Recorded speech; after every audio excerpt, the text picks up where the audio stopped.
Hey there, do-it-yourself technicians. Today I wanted to answer one of those questions that I get asked all the time. Which laptop should I buy? But I'm going to answer a question with a question.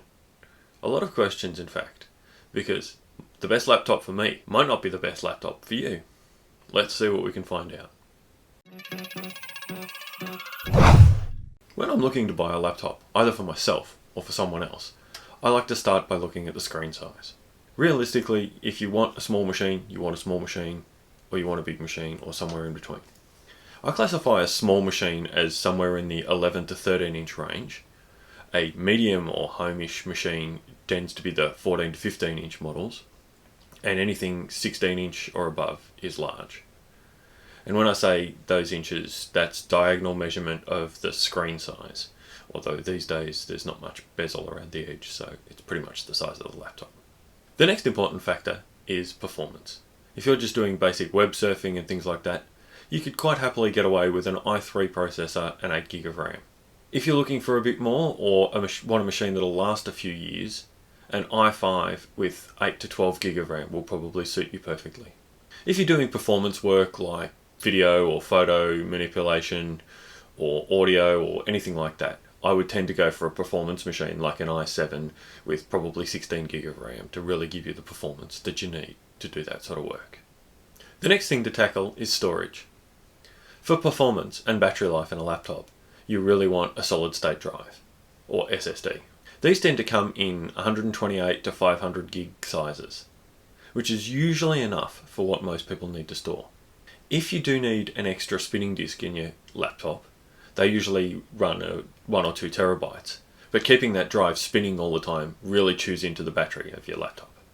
One good solution might be an external hard drive, so that you can plug that in when you do need it, and then unplug it when you're not using it. Next, I want to look at the physical, touchable parts of the laptop. If you're just moving from the bench to the table to the couch, you really don't need a titanium laptop that's super strong and scratch resistant.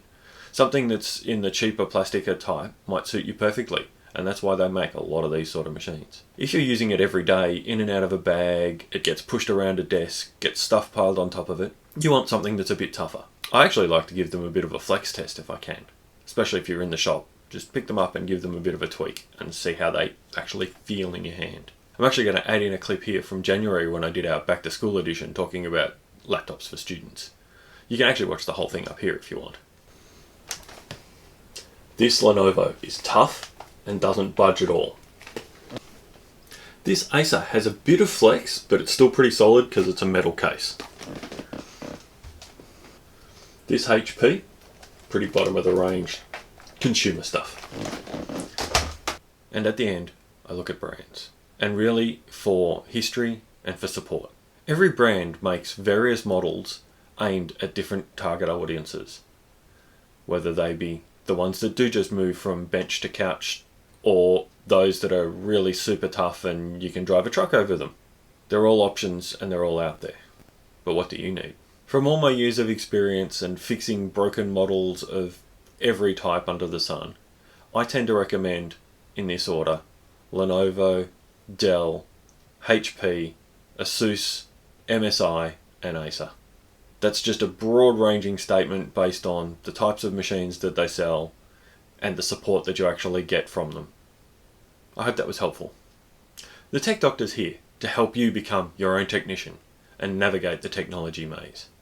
There's some other episodes you may not have seen here and here, or you can actually subscribe to all our videos by clicking here. Up here we have a Facebook group that you can join and ask your questions. Come along and give it a shot.